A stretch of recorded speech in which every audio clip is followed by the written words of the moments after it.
자, 요즘 정치권에서 가장 주목받는 인물. 그래요. 누가 뭐래도 이준석 전 대표. 많은 분이 아마 동의하실 것 같은데요. 특히 대구 출마 가능성을 열어두는 발언을 함으로써 더욱더 주목받고 있습니다. 첫 번째 이슈, 바로 이 내용인데요. 제목으로 확인해 보시죠.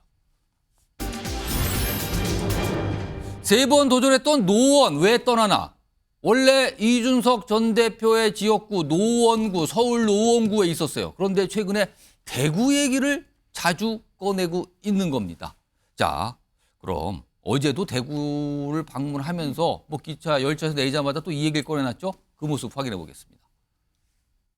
대구에 출마한다고 하면은 사실 대구의 12개 지역구 모두 다 신당으로 도전하는 사람에게는 아주 어려운 도전일 것입니다. 가장 반개혁적인 인물과 저는 만약 한다면 승부를 보겠습니다. 저는 당연히 어렵다는 이유로 회피하지 않겠다, 그런 생각을 하겠습니다. 그리고요, 뭐 어제도 언론 인터뷰 중에서 대구 얘기를 꺼냈고요. 오늘도 역시 대구 얘기를 꺼냈어요. 계속 대구를 얘기하고 있습니다. 자, 그런데 과거에 이준석 전 대표는 노원병입니다. 원래 지역구가. 노원병에서 끝까지 뭔가 승부를 내보겠다. 그런 얘기를 자주 꺼냈거든요. 그렇다면 뭔가 생각이 바뀐 걸까요? 이와 관련된 영상도 준비되어 있습니다. 보시죠. 정치를 한다면 가장 진한 추억이 묻어 있고 가장 바꾸고 싶은 동네에서 하고 싶었습니다. 그게 보람사거리 일대입니다. 그런데 저는 그런 의사가 전혀 없고 상계동에 대해서는 진심입니다. 저는 나가는 게 기본 계획이고요. 네. 예, 그리고 저는 거기에 대해서 의심하지 않거든요. 네. 예, 그런데 문제는 윤핵관들이 갖고 장난치려고 하면은 저는 능동적으로 대처하겠습니다. 네, 저는 이 전 대표가 좀 솔직했으면 좋겠습니다. 본인이 그동안 오랫동안 얘기했던 나는 상계동 사람이고 상계동 주민들과 진심이고 노원병이 진심이다 이런 표현을 쭉 해왔거든요. 이 고향이 아닌 다른 지역에 출마하겠다는 명분들을 자꾸 찾고 있는 게 아닌가라는 생각이 듭니다. 왜 노원병이 아닌가에 대해서는 적어도 본인이 3번이나 출마하면서 지역 주민들께 약속하고 다져왔던 일들을 적절하게 잘 매듭짓는 것도 정치인으로서 해야 되는 일들이거든요. 비례대표 정당만 창당하더라도 10석 가까이 지금 차지할 수 있는데 노원에 공천 준다?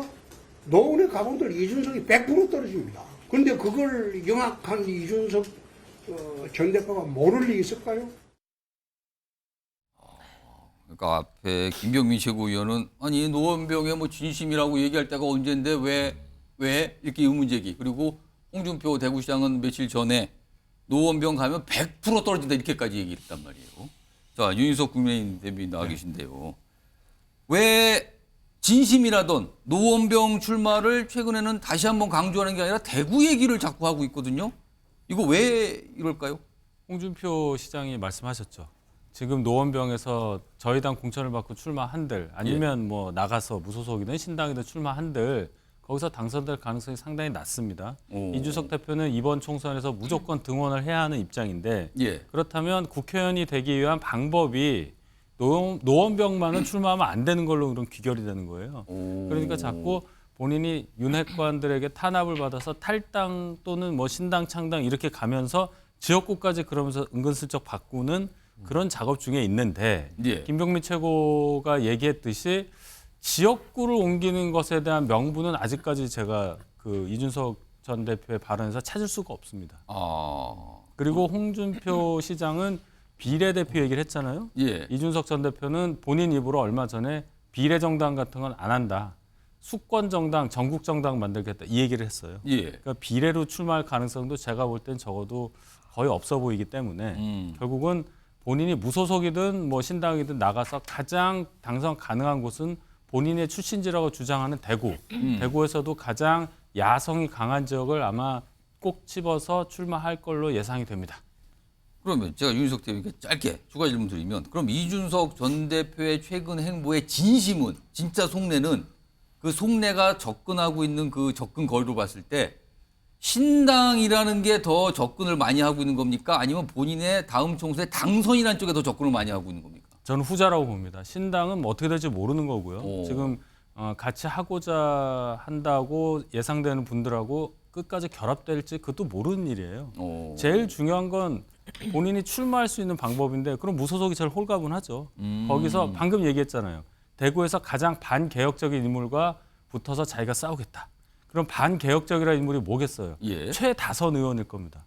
그분의 지역구가 김부겸 전 의원이 됐던 지역구예요. 민주당에서. 지금 대구의 수성구를 말씀하시는 겁니까 지금? 수성이 갑을이 있는데 둘 다 해서 국회의원 하셨던 5선 의원이니까 주호영 의원이죠. 아마 거기를 타겟으로 해서 제 생각엔 갑에서 출마할 걸로 굳이 하자면 예. 그렇게 예상을 해봅니다. 저 이번에 박원석 전 정의당 의원님. 네. 왜 진심이라도 노원 똑같은 질문이에요. 노원병 얘기를 꺼내는 대신 요새 대구라는 얘기를 자주 얘기를 하고 있거든요. 대구 얘기를 이거 왜 이러는 겁니까? 사실은 뭐 대구 행도 잦고 대구 얘기를 자주 한다 그래서 3번 출마했던 노원병에는 이제 더 이상 진심이 아니다. 이렇게 단정하기는 좀 어렵고요. 어쨌든 정치인이기 때문에 이런저런 이제 전략적인 모색이 있는 거죠. 그리고 국민의힘에서 다른 변수는 하나도 없고 본인 예. 지역구만 옮기는 거라면 여러 가지 이제 뭐 비난 가능성이 있는데 예. 지금 이준석 전 대표는 뭐 창당부터 시작해서 여러 가지 이제 이 큰 변화 이런 것들도 이 본인이 계획 중에 있는 거잖아요. 예. 이제 그런 차원에서 좀 전략적인 출마를 검토하는 게 아닌가 이런 생각인데 아직도 그것도 확실치는 않은 것 같아요. 그러니까 전략적인 출마라는 게 이게 참 묘한 표현이란 그러니까 이게 말이에요. 지금. 전략적인 출마까지 이어질지 전략적인 언급에 그칠지 이것도 좀 지켜봐야 되지 않나 싶은데 예. 어쨌든 보수 정당의 정치적 상징성이 가장 큰 지역이 대구잖아요. 예. 대구가 이제 보수의 본산인데 얼마 전에 대구에 내려가서 대구 지역 국회의원들을 거론하면서 뭐 살찐 고양이 이런 표현들까지 그렇습니다. 했어요. 보수의 본질을 한번 흔들어 보겠다. 이런 전략적 의도가 담긴 언급일 가능성이 현재로서는 더 크고. 예. 근데 저게 이제 본인 출마까지 이어진다면은 본인도 어쨌든 정치 생명을 걸고 뭔가 이제 새로운 도전을 하는 건데 예. 이게 대구에 출마하면 그럼 당선되냐 모르는 거죠. 선거라는 건 해봐야 아는 예. 거고. 그리고 국민의힘 후보로 이준석 그 전 대표가 대구에 출마한다면 당연히 100% 당선되겠지만 그게 아니면은 어떻게 될지 모르는 상황입니다. 근데 예.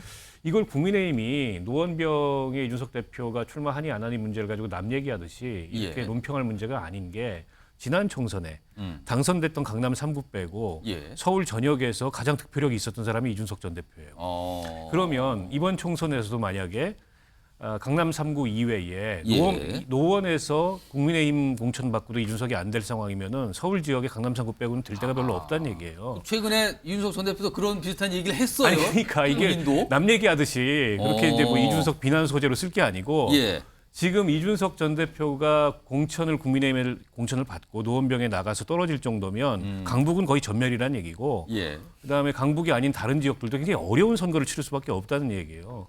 근데 그거는 사실 누워서 침 뱉기 같은 얘기인데 이제 국민의힘이 그걸 갖다가 뭐 이준석 공격용 예. 소재로만 그렇게 남 얘기하듯이 할 문제는 아닌가 싶어요. 제가 살짝 정정할게요. 이준석 전 대표가 그러면 저희가 21대 때 8석이 서울에서 됐는데 9등을 했느냐? 아니에요. 16등 했습니다. 9등은 차점으로 떨어진 데는 오세훈 시장 거기 2.6% 광진을 그다음 10등이 강동갑 이렇게 나와요. 그러니까 16등 했다. 16등이다. 네, 9등 아니다. 8.79% 차이로 졌어요. 알겠습니다. 그러니까 득표력이 제일 높은 그런 후보라는 얘기는 능수정정을 좀 다릅니다. 해주셨습니다. 제가 자료가 알겠습니다. 있으니까요. 예. 알겠습니다. 아유, 알겠습니다. 또 데이터를 또 이렇게 외워 갖고 계시는지 모르겠는데 아무튼 알겠습니다.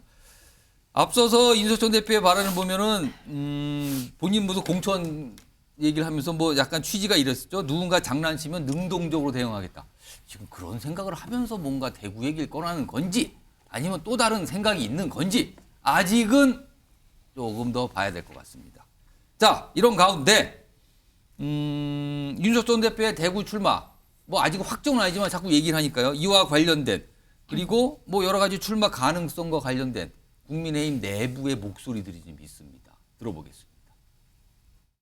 근데 저는, 이번 주말에. 예, 이 대표가 그 영남 얘기를 한 부분에 대해서는 상당히 용기 있는 도전이라고 생각합니다. 예. 그리고 만약에 진짜 신당이 돼서 예. 그 진정한 보수의 가치, 저는 이제 보수의 가치를 되게 중요시 여기기 때문에 예. 보수의 가치를 담은 그러한 신당이 된다면 본진에서 싸우는 게 맞죠. 신당에 대해서 좀 야멸차게 그 전망을 하면 신당 막 입에 나오는 대로 떠들고 생각나는 대로 하다가 결국은 혼자서 대구 무소속으로 갈 거예요. 이건 예전부터 그 기획했던 이야기입니다. 국민의힘이 제대로 된 역할을 추진한다면 이준석 전 대표의 신당은 영석, 예, 그야말로 찻잔 속 태풍에 그칠 수 있다라고 생각합니다. 영석이면 이준석 전 대표 본인도 떨어진다? 그럴 수도 있죠. 왜냐하면 본인이 추진하겠다는 정치적 명분이 아예 없게 되는 상황이 올 수도 있는 것 아닙니까? 이준석 전 대표의 무언을 빕니다. 무언을 빈다. 이건 돌려주는 건가요, 발언을 지금? 민현주 전 의원님 나와 계신데 이준석 전 대표가 대구에 출마한다면 당선 가능성을 어떻게 보십니까? 지금으로서는 당선 가능성이 매우 낮죠. 매우 낮다. 네, 매우 낮죠. 근데 이 출마하는 방법이 지금으로서 보면 아까 김근식 교수 같은 경우는 무소속으로 갈 거다 하는데 무소속으로 그냥 홀로 출마하는 상황도 있고 신당을 만들어서 그 당 소속으로 출마하는 방법도 있잖아요. 그것에 따라 좀 달라질까요?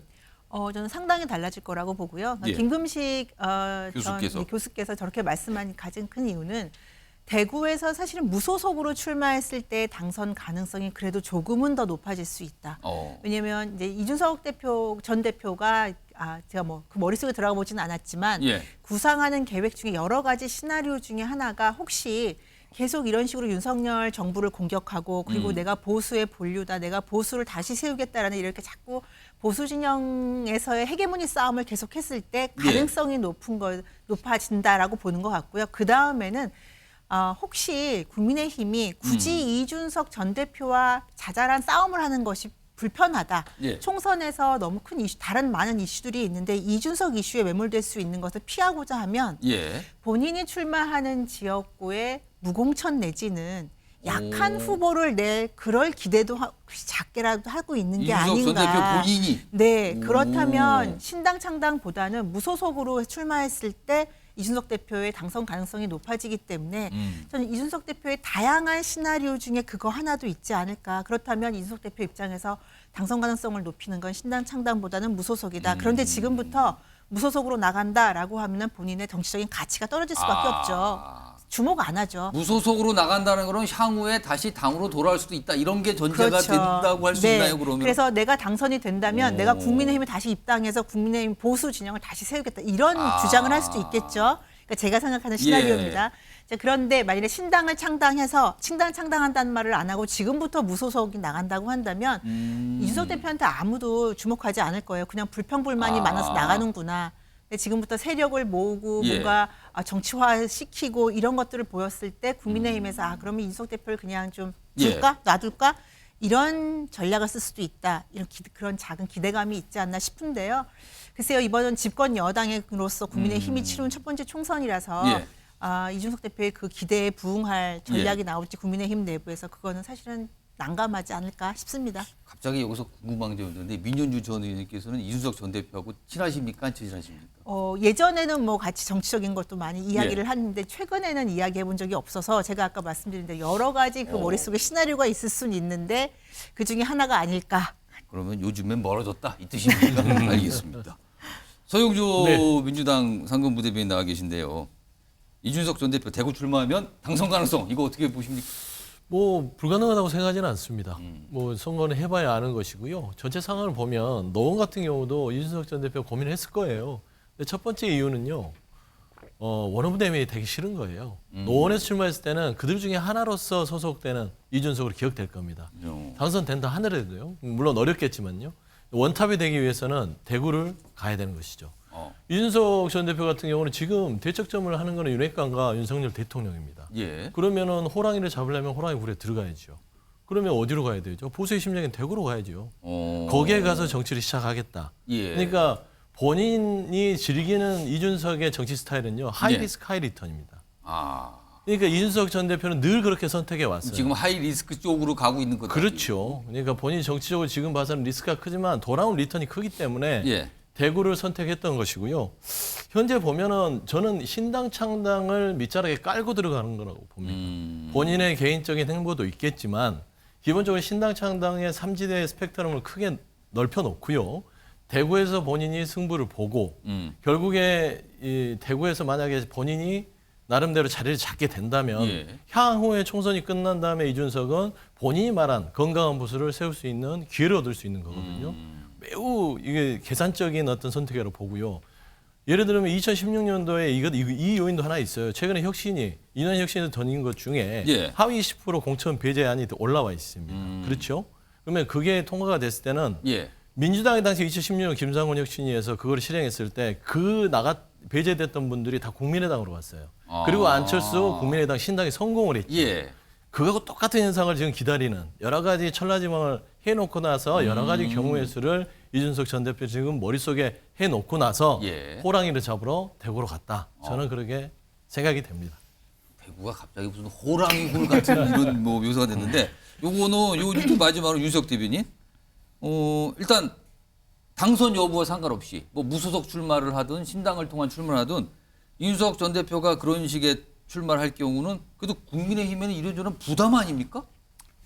타격을 받는 거 아닙니까? 국민의힘으로서는? 저희 당 당원에도 유력한 분이 나가서 다른 쪽의 어떤 정치 방향을 갖고 한다는 게 도움은 안 되죠. 그런데 제가 뭐 당선 가능성 이런 걸 꼭 집어 얘기하기보다는 요거 한번 생각해 보십시오. 지난 총선 때 홍준표 대구시장이 무소속으로 여러 번 지역 옮기다가 결국 대구 수성갑에 가서 당선이 되는데 예. 겨우 됐어요. 2.7%밖에 차이가 안 났습니다. 자, 홍준표 시장마저도 당대표 2번 하고 대통령 후보까지 하신 분마저 예. 겨우 무소속으로 겨우 2.7% 차이로 당선이 그럼 당시에 됐는데 이제 국민의힘 후보를 겨우 이겼다는 거죠? 예, 2.7%밖에 차이가 안 났어요. 그랬는데 지금 이준석 대표가 과연 당시에 홍준표 대표의 정치적 위상을 갖고 있느냐. 예. 그렇게 판단을 해보면 잘못하다가는 민주당이 될 수는 있어도 이준석 대표가 당선되는 건 제가 볼 때 상당히 어렵다고 봅니다. 그래서 결론적으로는 예. 무소속이든 신당이든 지금 상황이면 추가 동반 탈당자도 저는 별로 없다고 보거든요. 그러면 그렇게 큰 파괴력이 있을까 하는 생각을 해봅니다. 아무튼 뭐 대구 얘기를 자주 하니까 뭐 매일 해요. 내일도 하지 않을까 싶기도 합니다. 무슨 기회가 되면 지금 질문을 받고 비슷한 대답을 하면서 조금씩 더 진척된 얘기를 꺼내놓고 있는 상황이거든요. 이런 모습입니다. 자, 이런 가운데 오늘 이준석 전 대표는 금태섭 전 의원, 사실은 민주당 소속이었다가 나왔잖아요. 그리고 김종인 전 비대위원장 최근에 만났었는데 오늘은 약간 주선자처럼 그 자리에 있었다고 하죠. 3자 회동이 있었습니다. 끝나고 나서 나온 설명이 있어요. 들어보시죠. 근데 내가 보기에는 뭐 뜻은 함께 한다고 느끼고 저도 함께 할 수밖에 없다고 난 생각을 해요. 그 사람들이 다 합리적인 사람들이기 때문에 뭐 비명계에 그거에 대해 논의할 필요도 없어요. 비명계가 자기네들이 필요에 따라서 저 뭐 어디로 가든지 가는 거지. 지금 솔직해서 비명계라는 사람들은 이 민주당에 있으면은 공천이 어려울 것 같으니까 정치적으로 살아남기 위해서 무슨 어떻게 해야 할까 하는 건데 그 사람들이 공천이 보장된다면 비명계도 민주당에 다 있을 거예요. 특별하게 비명계하고 같이 해야지 뭐가 되거나 그런 건 절대로 안 해요. 오늘이 55%째인가? 원래 며칠 전이 50%고 하루 1%씩 오른다니까 오늘이 한 55%. 전 진짜 하나도 걸 생각 없고요. 갑자기 윤석열 대통령이 진짜 모든 걸 내려놓고 갑자기 국정기조를 전환한다. 18개월 동안 혼란돼서 겸허하게 사과한다. 그럼 신당하고 싶어도 동력이 없어요. 뭐 이렇게 하면 안 해줄게 뭐 이런 건 아니에요. 뭐 금태섭 의원이 그거보단 야심이 크더라고요. 저는 뭐 정치를 함에 있어가지고 기본적으로 큰 도둑을 좋아하고요. 금태섭 의원이 적어도 고양이는 아니라는 생각이 좀 들긴 들었어요. 당연히 열어놓죠. 오늘 뭐 그것을 그 가능성을 부정할 정도의 어떤 이견은 보지 못했습니다. 55%니까 얼마 전까지 절반이라고 얘기하고 하루에 1%씩 늘어난다는데 벌써 55%로 갔어요. 그럼 이거는 승패가 기운 거잖아요, 지금요. 한쪽으로.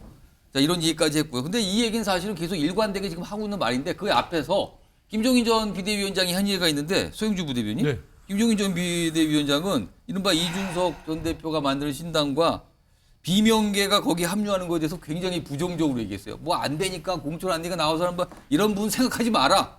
근데 반면에 이준석 전 대표는 비명계와 접촉했다고 스스로 밝히고 있고 일부 의원은 만났다고도 얘기하고 있거든요. 이거 어떻게 봐야 됩니까? 비명계 문제는. 저는 지금 이제 금태섭 전 의원과 이준석 전 대표가 만났는데 예. 김종인 전 위원장이 나서 막 인터뷰를 하시잖아요. 예. 그리고 비명계 거기는 안 돼. 뭐 약간 이런 김치국물 마시지 마 이런 얘기거든요. 근데 우리 민주당의 비명계 의원님들이요. 김종인 위원장 별로 만나고 싶지 않습니다.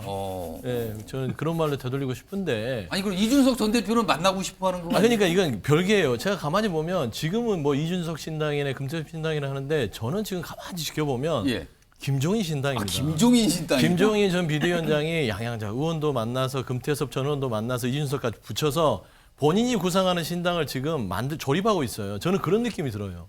조립을 하고 있다. 저는 그런 느낌이 듭니다. 그래서 이준석 전 대표는 이준석 전 대표의 길을 계획 가지고 가는데 그걸 하나하나 끌어모아서 김종인 전 비대위원장이 다시 설계자가 되고 싶어하는 근데 그 조립 그런 과정에서, 행동을 하시는 것 같은데. 조립 과정에서 비명계는 아니다. 그러니까 비명계를 일단은 쳐내고 가자라는 구상이 저는 김종인 전 비대위원장 같고요. 이준석 전 대표는 그럼에도 불구하고 스펙트럼을 좀 넓게 쓰자라는 의견이 있는 것 같아요. 그런데 제가 봐서는 비명계에 대해서 그렇게 얘기하시는 것은 좀 서운하네요.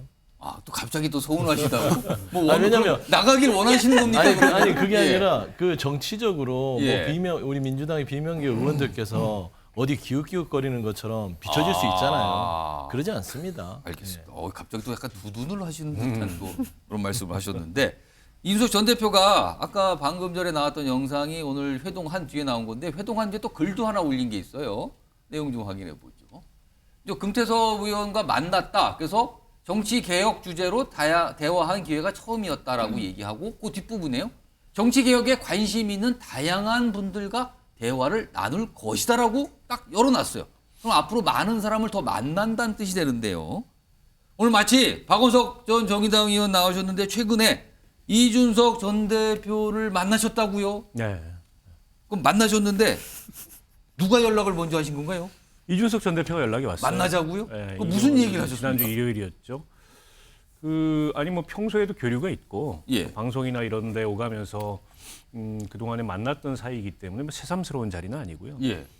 근데 그게 이제 부산에서 인유한 위원장과 그 영어 대화가 있었던 다음 날이에요. 그게 토요일이었고 지금 만나신 거 일요일이니까 하루 뒤네요. 그래서 이제 뭐 그 경위나 자초지종에 대해서 저도 궁금해서 좀 물어보고 그리고 이준석 전 대표가 어쨌든 신당 창당을 포함해서 여러 가지 고민이 있다는 건 알았는데 그날 비교적 좀 본인 입을 통해서 구체적인 얘기를 들었고 신당 관련 얘기를 했습니까? 그렇죠. 어떤 얘기를 꺼내놨습니까? 일단 저는 그동안에 방송이나 이런 기회를 통해서 이준석 전 대표가 신당을 만든다면 그야말로 이준석 신당 좀 2030과 같은 젊은 층 표심을 겨냥한 경쾌하고 몸이 가벼운 특히나 이제 연동형 비례제가 유지된다는 전제하에 그런 비례 신당 같은 걸 한다면 아주 큰 성공은 아니어도 일정한 성공 가능성이 있다 이런 얘기를 많이 해왔어요. 근데 이제 그럴 의사가 없다 그러더라고요. 그날 얘기하는 거는. 그럴 의사가 없다라는 건 비례 정당은 하지 않는다. 비례를 목표로 한 정당은 아니다. 이게 첫 번째 얘기였고 두 번째로 그 좀 스펙트럼이 넓은 전국 정당, 수권 정당을 수권 정당. 정당을 만든다면 그런 정당을 하고 싶다. 이런 얘기를 했었고 그런 차원에서 민주당 비명계를 포함해서 다양한 분들을 만나려고 한다. 근데 이제 비명계 그래서 누구냐 이런 얘기가 설왕설래가 있었는데 이상민 의원을 만났다고 이제 알려졌고요. 이상민 의원은 본인 스스로 또 얘기도 했어요. 그리고 이제 그날도 TK 영남 이런 얘기를 좀 강조를 하던데 사실 근데 그건 앞서 했던 얘기하고 좀 모순되거든요. 그래요? 그렇죠. 전국 정당 스펙트럼 넓은 정당하고 근데 영남권 중심의 정당. TK 색채가 강한 그리고 보수 본진에서 뭔가 이제 국민의힘과 대립 구도를 강하게 하는 이런 정당은 좀 성격이 다른 거거든요. 그래서 아직 뭐 확실한 자기 생각이 다 정리가 된 건 아닌 것 같다. 이런 느낌이었고 저도 평상시에 삼지대에서 정치를 해왔고 또 삼지대에 관한 저의 지론이 있기 때문에 이제 제 의견이나 또 제가 지금 이준석 대표한테 줄 수 있는 조언, 뭐 또 제가 생각했던 어떤 구상 이런 것들을 가지고 의견을 교환하는 거고요. 근데 이제 이런 얘기가 나오면은 그래서 이준석 신당이 결합하는 거냐? 그러니까 당연히 이런 식의 물어보지 질문이나 않겠습니까? 해석이 혹시 당시 그 자리에서 이준석 전 대표가 뭐 같이 하자는 분위기로 얘기한 건 아닌지? 아니 이제 스펙트럼 넓은 정당을 하자는 취지에 뭐 저처럼 정의당 진보정당에서 정치를 해왔던 사람 얘기도 만나서 듣고 접점을 찾아보겠다 이런 의도가 있었겠죠. 그런 의도는 저도 마찬가지로 있는 거고 그러나 당장 뭐 어떤 그 결론을 내리는 건 없고요. 일단 이게 서로의 구상이나 또 서로가 생각했던 바가 맞는지 이걸 좀 확인을 해봐야 되고 어쨌든 지금 양당의 양극단이 벌이고 있는 관용도 자제도 없는 한국 정치를 한없이 초라하게 만드는 예. 한국 민주주의를 한없이 초라하게 만드는 이 정치를 넘어서야 한다는 공통의 목표의식이 있다면 예. 그런 대전제 하에서 여러 가지 저는 공통분모들이나 이런 걸 찾아볼 가능성이 있다고 보고요.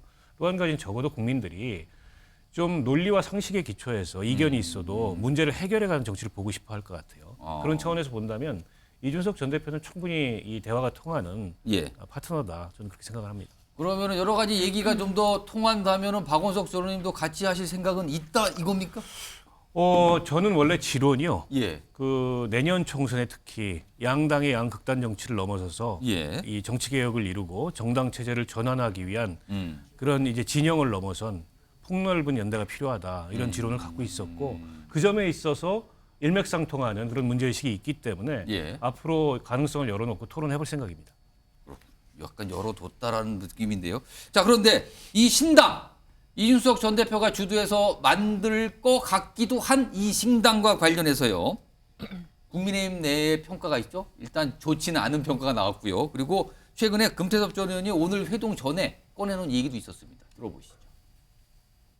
제가 볼 때는 이준석 대표가 굉장히 그 정치 경험도 많고 그다음에 이런저런 그 고민도 많이 하는 정치인 중에 하나임에도 불구하고 너무 게임하듯 하고 있는 것 아닌가.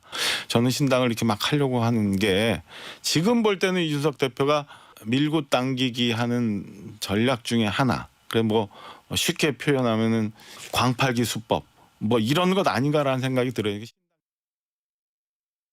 이준석 대표는 조만간 한번 만나서 얘기를 해볼 생각입니다. 진짜 정치를 바꾸기 위해서 힘을 합칠 생각이 있는지 힘을 모으고 서로 다른 거는 조금 양보도 하고 타협도 하고 이럴 생각이 있는 건지. 자, 박원석 전 의원님 예. 지금 오늘 이제 금태섭 전 의원이 만났지만 그 전에 이준석 전 대표 생각을 좀 알고 싶다라고 하면서 조건을 다른 게 향후 양보나 타협을 할 생각이 있는지 이거 좀 확인하고 싶다 그랬거든요. 그러면 이 뜻을 얘기한 거는 이준석 전 대표는 본인이 주도하고 본인이 상징성이 되고 있는 그런 정당을 만들길 원하는 거 아닌가. 금태섭 전 의원도 그걸 우려하는 거 아닙니까 지금? 아니 그걸 좀 내려놔야 스펙트럼이 넓은 예. 수권 정당, 전국 정당을 만들 수 있어요. 그 얘기는 저도 이준석 대표한테 했습니다. 했습니까? 그런 수권 정당, 전국 정당, 스펙트럼이 넓은 정당은 이준석 신당이라는 브랜드로 담기지 않는다. 그렇다면 당신이 고려하고 있는 비명계라든지 예. 이렇게 이제 야권에서 정치를 하는 분들이 오기가 어렵다. 이준석 신당이라는 것도 컨셉이 될 수 있다. 그건 예. 제가 앞서도 말씀드렸듯이 이준석 전 대표를 지지하는 또 그런 성향에 잘 맞는 그런 지지층을 겨냥한 예. 아주 이제 가볍고 그렇게 톡톡 튀는 그런 정당을 할 수 있어요. 할 수 있다. 그러나 근데 이제 그거는 본인이 지금 이제 고민하고 있는 전국 정당, 수권 정당 이런 건 아닌 거죠. 그건 선택의 문제예요. 근데 그런 조언을 하셨다는 거잖아요. 예, 그런 얘기를 근데 그러면 했고요. 그거에 대한 이준석 전 대표의 반응은 뭐였습니까? 뭐 이제 즉답은 없었는데 이준석 전 대표도 정치 경험이 많기 때문에 예. 모르지 않을 거라고 보고요. 어쨌든 다양한 사람들을 만나겠다는 의지가 있는 걸로 봤을 때 예. 마치 뭐 본인이 모든 것을 다 이렇게 이 주도권을 행사하는 그야말로 이준석 그 원맨식의 예. 그런 신당을 하겠다 이런 의지는 아닌 것 같아요. 알겠습니다.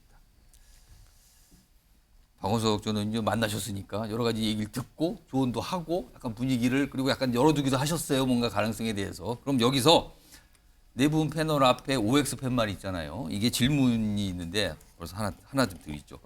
자, 이준석 전 대표와 금태섭 전 의원 오늘 만났는데요. 결국에는 신당이라는 형태로 함께 할 것이다라고 생각하시면 O, 그런 일은 없을 것 같다 하면 X입니다. 들어주세요. 정확하게 저를 중심으로 양쪽으로 X와 O가 갈라졌어요, 지금요.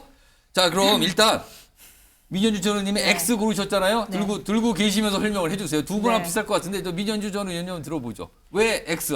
같이 못 간다. 왜 그렇게 보십니까? 일단 금태섭은 제가 잘은 모르지만 같은 네. 정당에 있었던 적도 없고 같은 회 때 국회의원 한 것도 아니라 잘 모르지만 언론을 통해서 보는 금태섭 의원은 굉장히 합리적이고 토론을 좋아하는 것 같아요. 그리고 신당 창당 이야기를 벌써 6개월 전에 했는데 아직까지도 이렇게 지지부진하게 진행되는 거 좀 보면 일찍 했죠. 굉장히 신중하고 그리고 또 하나는 어젠다 설정이라든지 이런 부분에서 조금 고민이 많으신 것 같은데 이준석 대표는 성향이 반대예요. 그러니까 누구와 토론을 해서 오랜 고민 끝에 뭐 하나를 주제를 던지는 것이 아니라 본인이 하룻밤 사이에 고민해서 탁탁탁 던져나가고 오. 대중에게 그 소구력이 있는 주제들을 던지는 데는 정말 타고난 전 재주가 있다고 보고요. 예. 이런 점에서 금태섭 의원과는 맞지 않을 것이다. 결국 그러면 신당 창당에서 처음에 세팅할 때 가치 뭐 이런 거 예. 정강 정책 이 부분부터 상당 부분 이견이 있어서 어렵다. 같이 하기 어렵다라고 보여집니다. 일단 X. 박원석 의원도 지는데 박원석 의원님 아까 얘기하신 걸로 가름을 해도 될 것 같아요. 이미 뭐 여러 가지 얘기를 하셨으니까. 자, 그러면 서영주 부대변인은 네. 함께 갈 걸로 전망한다. 당연히 함께 가죠. 왜냐하면 아까 이제 민현주 의원님께서 얘기하셨는데 서로 달라서 함께 가는 것입니다. 아, 다르니까? 금태섭 의원이 가진 성질과 이준석 전 대표가 가진 성질이 보완제예요. 보면 이 금태섭 전 의원이 6개월 동안 했는데 세력이 없어요. 근데 굉장히 본인이 갖고 있는 가치라든지 추진하는 바에 있어서는 나름대로의 큰 정치를 하고 싶어 하거든요. 예. 이제 그런 부분들을 이준석 전 대표가 채워줄 수 있는 것이고 그거를 김종인 전 비대위원장은 보고 있는 것입니다. 아까 말한 대로 그래서 그 조립의 그 조립의 맥락과 같은 달인께서 거네요, 조립을 지금. 해주고 있고 여기서 빠진 게 양양자 의원이 있어요. 지금 안 나타났지만 그래서 거기는 이미 창당 작업을 마쳤잖아요. 예. 플랫폼이 하나 존재하고 있습니다. 그런 차원에서는 둘만 붙여놓으면요 언제든 발차할 수 있는 그런 상황이기 때문에 예. 둘은 갈 수 있다고 안 갈 것 같으면 이준석 전 대표 만나지 않습니다. 김종인 위원장과. 그래서 가긴 갈 것인데 예. 여기에 제 개인 사견을 붙이면 오래 가지 못할 수도 있다. 아, 가긴 가는데 또 사견을 붙이겠습니다. 가긴 가는데 갈라질 수도 있다. 오래 못 가고. 이게 어떻게 됩니까 그러면은? 그럼 서영주 부대께 잠깐 추가하면 거기 같이 가는 거에 혹시 비명계도 같이 간다고 보십니까? 또 늘 빠짐없이 비명계가 들어오지만. 아니 그것도 사실 궁금해요. 근데 정치는 열려 있으니까요. 생물이니까 누구든 비명계도 같이 갈 수 있겠지요. 예. 하지만 지금 현재까지 움직이는 언론에 거론되는 분들은 지극히 개인적인 판단에서 움직이는 것이고 예. 좀 급하신 것 같아요. 아직은 충분히 총선 5개월 남았기 때문에 예. 당내에서 여러 가지 본인들이 투쟁하고 공천에 대한 부분들을 정리할 수 있는 시간이 있다라는 예. 차원에서는 섣불리 움직여서 좋을 게 없습니다. 가장 인상적인 게 같이 가긴 하지만 오래 못 갈 것 같아. 이거 어떻게 그러니까요. 금태섭 의원이 얼마만큼 이준석 전 대표를 견뎌낼 것인가. 그걸 한번 견뎌낼 것인가라고 지켜볼 그 관점이 포인트라고 봅니다. 견뎌낸다는 뜻을 다르게 들리면 덜 벗긴다는 뜻이 되는 건데요. 글쎄요. 이준석 대표의 그 속도전에 비해서 금태섭 의원이 그 속도를 따라갈 수 있을까. 그건 한번 지켜볼 필요가 있을 것 같아요. 박들이 오늘 대답이 만만치를 않습니다. 지금요. 뭔가 견뎌낼 거다. 함께 가긴 하지만 오래 가기는 뭐 어려울 것 같다. 뭐 이런 얘기 전망이 나왔습니다. 전망입니다. 아직은 모릅니다. 뭐가 지금 꿈틀꿈틀 움직이고 있는 단계거든요. 지금요. 자, 이 주제 이렇게 여러 가지 각도에 짚어봤고요. 다음 이슈는 어제 국회에서 있었던 일 그리고 오늘까지 계속 이어져서 이 얘기가 나오고 있는 바로 그 이슈입니다. 제목으로 보겠습니다. 자, 취소 대 철회 한 방씩 먹였다. 누가 누구를 한 방씩 갔다는 걸까요? 아무리 봐도 어제 여야 탄핵 소추안과 관련된 걸로 짐작이 좀 됩니다. 자, 그럼요. 여야의 목소리가 먼저 우선 준비되어 있습니다. 들어보시죠. 안 하기로 결정은 제가 오늘 아침에 결정했습니다. 아무한테도 얘기했네요. 이게 보안 문제가 아니니까. 제가 결정할 수밖에 없습니다. 국민의힘은 어제 노란봉투법에 대한 필리버스터를 이동관 위원장에 대한 탄핵안이 발의되자 황급히 처리하는 꼼수로 탄핵안 처리를 방해했습니다. 이 소동으로 인해 여당의 노란봉투법에 대한 반대가 진정성 없는 정치쇼란 것만 들키고 방송 장악과 언론 파괴를 하겠다는 노골적 의도만 분명해진 것으로 드러났습니다.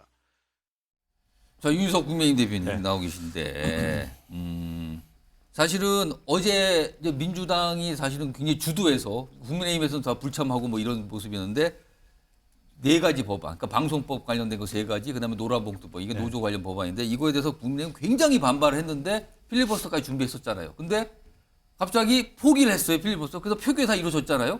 필리버스터를 포기한 거는 그것도 갑자기 내린 결정이거든요. 이거는 이동관 방통위원장 탄핵 표결 자체를 막으려는 거, 그 목적이었습니까? 예, 결국 그렇습니다. 그러면은 필리버스터를 포기하면 탄핵 표결을 막을 수 있다. 이걸 어떻게 해서 그런 상황이 되는 겁니까? 이게 본회의가 하루여서 그래요. 이건 이틀만 됐어도 그런 일이 없겠는데 왜 그러냐? 예. 탄핵안은 본회의에 보고된 지 24시간 후부터 표결이 가능합니다. 그리고 72시간을 넘으면 안 돼요. 그럼 어제 사실은 탄핵안이 어제 본회의에 보고가 됐잖아요. 네, 그럼 오후. 하루가 지난 뒤에 표결할 수 있는 거였습니까? 그러니까 오늘까지 본회의 회의가 결정돼 있었으면 오늘까지 계속 본회의가 열렸으면 그러면 탄핵안 오늘 하면 되는 거예요. 그런데 하루였잖아요. 어제 하루만. 근데 보세요. 민주당에서 탄핵안을 왜 보고를 하느냐? 저희가 필리버스터 할 것 같으니까 그렇게 되면 본회의 기간이 무한정 늘어나요. 그 필리버스터 하는 동안은 계속 진행이 되는 거니까 하루만 본회의가. 해도 24시간 넘잖아요. 그럼 오늘이 되잖아요. 그러면 민주당은 필리버스터를 5분의 3 의석을 동원하여 필리버스터를 강제 종료할 수가 있어요. 그럼 종료 끝나면 그게 하루가 지났으니까 표결을 하고 그 법안에서 표결을 하고 그리고 필리버스터 나서? 끝난 거에 대해서 그다음에 탄핵안 표결할 수 있는 거예요. 24시간 지났으니까. 그럼 민주당은 그 생각을 했던 거군요. 근데 지금 홍익표 원내대표가 뭐라고 그러냐면 필리버스터를 관두는 꼼수를 동원해서 탄핵안 표결을 방해했다. 필리버스터 안 했다고 저희가 혼나는 거예요, 야당한테. 필리버스터 포기한 게 꼼수다. 그러니까 이거 거꾸로 얘기하는 거잖아요. 한번 보세요, 저 말을. 저희가 필리버스터 안 한다는 꼼수를 동원해서 탄핵안 표결을 방해했다. 이게 무슨 얘기입니까? 꼼수는 누가 썼느냐? 민주당이 쓴 거예요. 그럼 필리버스터를 한다는 거를 딱 그걸 상황을 잡아서 탄핵 소추안을 발의해서 보고했다 이겁니까? 그렇죠. 그렇게 하려고 했는데 저희가 관두니까 그게 안 된 거예요. 그래서 일단 국민의힘이 한 방을 날렸다 이 뜻이 되는 거군요. 그러면. 날렸다면 날린 건데요. 어쨌든 홍익표 원내대표가 원내 사령탑으로서 저걸 당했기 때문에 역으로 저렇게 말로 하려고 그러는데 말도 안 되는 얘기죠. 반대로 얘기한 겁니다. 꼼수는 민주당이 썼고 거기에 대해서 저희가 전공법을 쓴 겁니다. 알겠습니다. 이 전공법 꼼수하는데 그런데요. 가만히 있을 또 민주당이 아닙니다. 다음 내용을 보시면 아실 것 같습니다. 방금 전에 우리 당에서는 어제 저희가 제출했었던 탄핵안 관련된 철회서를 제출하고 왔습니다. 아무런 문제 없이 철회서 접수가 완료가 됐고요. 의안가 등 국회 사무처에서는 일사부재의 적용 대상이 아니다라는 입장을 가지고 있습니다. 자, 이렇게 됐어요. 그러면은 이거에 대해서 사실은 오늘 한동훈 법무장관인가요? 좀 반발하는 얘기를 좀 했거든요. 무슨 이게 뭐 4.4.5입 이렇게 비유를 했는데 그 영상이 좀 준비되어 있는지 모르겠어요. 내용 좀 들어보겠습니다. 제 소속 공직자도 탄핵의 대상이 된 문제니까요. 저랑 무관한 얘기는 아닐 것 같고요. 마음대로 안 된다고 해서 절차에서까지 이렇게 무리하면 국민들께서는 4.4.5입 떠올리실 것 같습니다. 다음 화면 좀 보겠습니다. 지금 민주당의 구사인 것 같아요. 지금 날짜가 나왔는데 어제 뭐 이동관 위원장 등등등 검사 2명도 포함됐죠. 이게 탄핵 소추안은 발의됐는데 오늘은 자진 철회를 했어요. 이 철회를 놓고 사실은 국민의힘에서는 아니 이거 철회 안 되는데 왜 철회했냐만 했는데 결국에는 국회에서 철회가 됐습니다. 이 결재가 났거든요. 그리고 또 30일 1일 예의가 나와요. 재추진한다는 건데 소영주 부대변인 민주당의 구상은 뭡니까? 구상은 전공법으로 가는 것이죠. 서로 전공법인데 일단 알겠어요. 민주당의 전공법은 뭡니까 그러면? 맡겼다는데 그냥 국회법에 따른 절차에 따라서 진행하는 것입니다. 그러니까 제가 말씀드리는 것은 필리버스터를 이 법안을 4개로 쪼갠 것도 국민의힘에서 요구를 한 거예요. 그래서 이걸 막겠다라는 것인데 그러니까 회기가 쪼개질 거 아닙니까? 그래서 그러면 이렇게 회의가 쪼개지니까 된 김에 우리도 탄핵안을 넣어야 되는데 좀 일찍 넣자. 날짜도 맞출 수 있다 그러면. 맞출 수 있으니까 그렇게 한 거는 당연한 것인데 아니 필리버스터 하겠다고 온 동네 떠들고 다니시더니 갑자기 안 하시는 것들은 별로 모양새는 안 좋잖아요. 그게 꼼수일까요? 전공법일까요? 아무튼 그거는 논쟁거리니까 두 분 다르신데 근데 그거고요. 앞으로 민주당이 어떻게 하는 겁니까? 지금? 아까 윤 대변인께서 잘 말해 주셨잖아요. 24시간 보고된 데 24시간 이내. 그다음에 하루가 지나야 할 수 있어요. 이제 안건 상정이 되는 겁니다. 그러니까 안건 상정이 안 됐어요. 24시간이 안 지나서 아예 회기가 안 되고 끝나버렸잖아요. 보고만 된 상태입니다. 보고가 됐다는 건 뭐냐면 이 탄핵 소추안을 제출한 당에서 또 의결을 해서 처리를 할 수 있는 사안이라는 겁니다. 안건 상정이 됐다면 이거는 본회의에서 의결을 통해서 처리를 해야 됩니다. 그러니까 안건 상정 자체가 안 됐기 때문에 그러니까 그 부분에 대해서 국민의힘에서는 반발하지만 아무튼 처리가 됐어요. 이게 국회법에는 이미 이렇게 돼 있는 거예요. 근데 그 억지로 쓰시는 거예요. 근데 여기서 궁금한 거는 네. 지금 뭐 재발의를 한다면서요? 어떤 이 거죠? 탄핵 소추안을. 아, 재발의가 아니라요. 예. 뭐냐면 그동안 이번에 하려고 했던 부분에 있어서 더 예. 추가되는 부분이 있는지를 검토해서 다시 발의할 때는 좀 된 부분들을 재발의하겠다.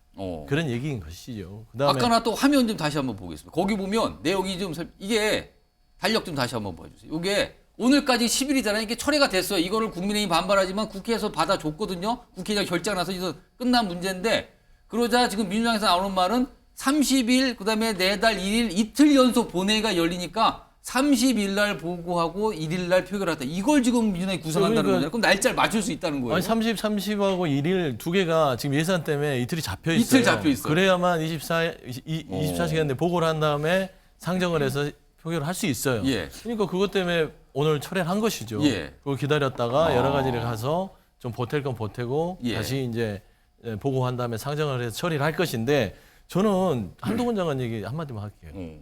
아니 자꾸 이런 얘기를 하는데 뭐 절차를 무시해서 사사오입하는데 예. 저 좀 논의 얘기지만 절차 무시한 건 한동훈 장관이에요. 법무시하고 시행령으로 바뀌어서 본인 하고 싶은 대로 다 하잖아요. 그 절차는 잘 지켰습니까? 라는 말이 갑자기 떠올랐습니다. 알겠습니다. 지금 이런 상황이고요. 지금 이런 상황인데 그러니까 아까 필리버스터를 포기한 거는 민주당이 예상하지 못한 거고요. 그리고 이 탄핵 소추안을 또 발의한 걸 처리하는 것도 보고한 거 처리하는 것도 지금 이건 국민의힘에서 별로 예상하지 못한 건데 반발하고 있는 상황이고 결국 각자 하나씩 뭔가 수를 냈는데 하나 또 있습니다. 오늘 또 국민의힘에서 뭔가 결정을 했습니다. 영상에 있습니다. 보시죠. 오늘 더불어민주당에서 제출한 탄핵소추안 처리가 됐다고 들었습니다.